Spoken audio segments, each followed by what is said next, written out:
The origin of Earth's water has long been one of the most intriguing and debated topics in science. For centuries, scientists have sought to understand how the planet became covered in vast oceans, rivers, and lakes that are essential for life. Water is the foundation of life as we know it, and its presence on Earth is fundamental to the planet's ability to support life. Yet despite the importance of water, its origins remain shrouded in mystery. The question of where Earth's water came from is not just a matter of curiosity, but also one with profound implications for our understanding of the planet's history, its geological processes, and even the possibility of life elsewhere in the universe. For years, there have been several theories about the origins of Earth's water, ranging from the idea that water was delivered by comets to the suggestion that water may have formed on Earth itself during its early history. Recent advancements in scientific research have brought new answers and possibilities to the table, reshaping our understanding of Earth's water and how it came to be. The early Earth, a hot, dry world. To understand where Earth's water came from, we must first look back at the planet's early history. Over 4.5 billion years ago, Earth formed from the swirling dust and gas left over from the formation of the Sunday.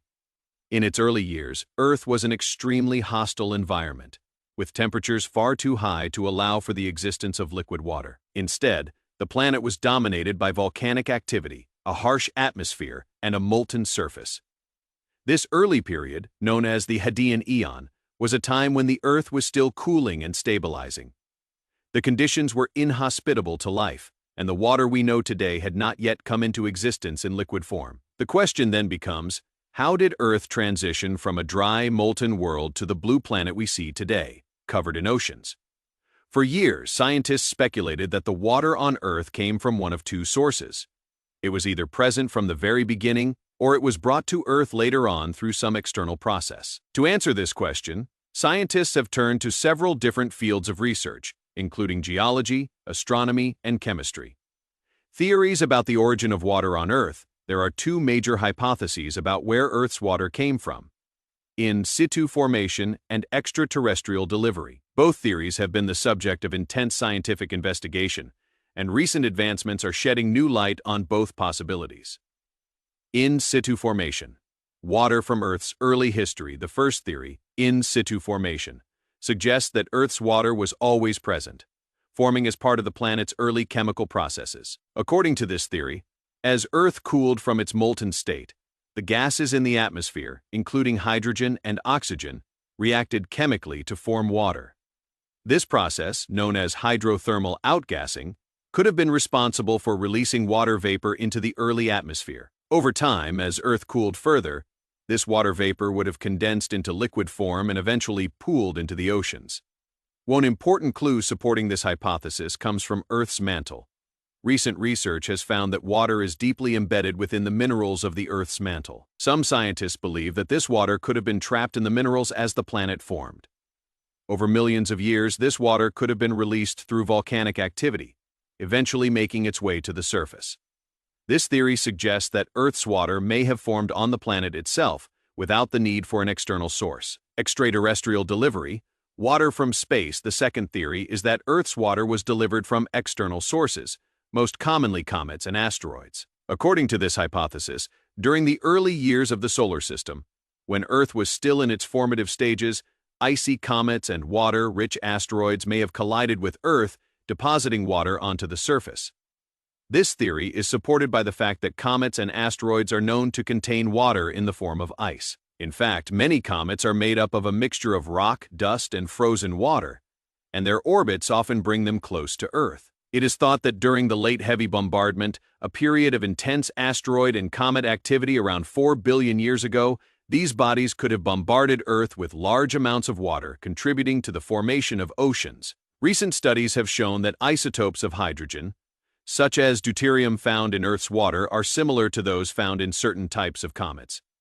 This has led scientists to suggest that comets may have been the primary source of Earth's water. One of the most famous pieces of evidence supporting this idea came from the Rosetta mission, which studied the comet 67P Churyumov-Gerasimenko. The mission revealed that this comet contained a high amount of water with an isotopic composition similar to that of Earth's oceans, further strengthening the theory that water may have been delivered to Earth by comets in its early history. The modern synthesis, a combination of both theories while the two theories, in situ formation and extraterrestrial delivery, are often seen as competing explanations. Recent research suggests that both processes may have contributed to the origin of Earth's water. It is likely that a combination of local formation and extraterrestrial delivery played a role in shaping the planet's water-rich environment.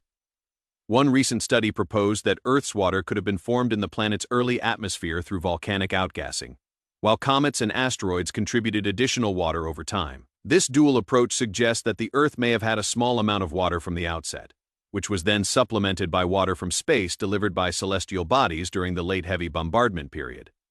Recent studies of water on other planets and moons in our solar system also support this combined theory. For instance, Mars, a planet with a past that mirrors Earth's in many ways, shows evidence of water having existed on its surface, but it also shows signs of having undergone intense volcanic activity. Similarly, moons like Europa, Enceladus, and Titan have subsurface oceans, suggesting that water may have been a more widespread phenomenon in the solar system than previously thought.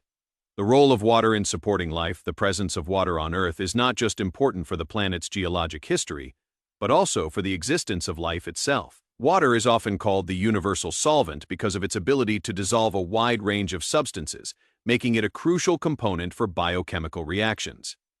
From the formation of proteins and nucleic acids to the basic function of cell membranes, water is essential for life at the molecular level. The search for extraterrestrial life also ties back to the origin of Earth's water. Scientists are increasingly looking to other planets and moons in the solar system to understand if life could have originated elsewhere, particularly in environments with water. For instance, the discovery of water vapor on Venus and the possibility of liquid water beneath the icy crusts of moons like Europa and Enceladus have made these places prime candidates in the hunt for alien life. New discoveries and future questions as technology advances. New methods of studying Earth's water and the origins of liquid water in the solar system are emerging.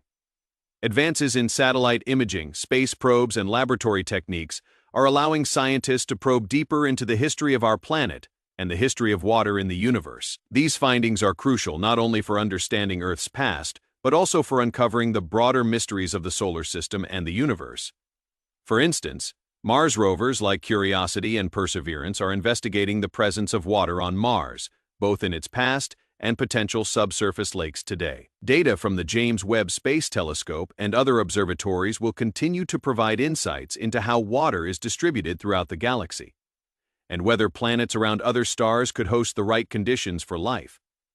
Additionally, Earth's water cycle itself offers ongoing mysteries. For instance, scientists are continually studying the deep water cycle, how water interacts with the planet's crust, and the role of subsurface reservoirs in maintaining the Earth's freshwater systems. There is growing interest in the possibility that some of Earth's water could be much older than previously thought, locked deep within the planet's mantle, suggesting that our planet may have had water even in its earliest stages. Conclusion. The continuing mystery of Earth's water. In conclusion, the origin of Earth's water remains one of the great scientific questions of our time, but the most recent research is shedding new light on this fascinating mystery. Earth's water likely has both local origins from the planet's early volcanic activity and extraterrestrial contributions from comets and asteroids.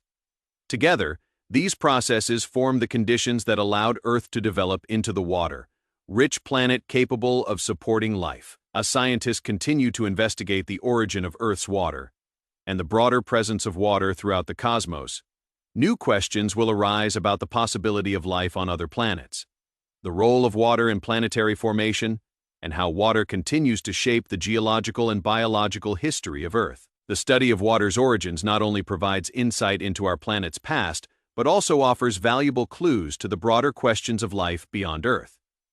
Whether in the depths of the oceans or in the ice-covered moons of distant planets, water remains the key to understanding the fundamental forces that govern our world and the universe at large.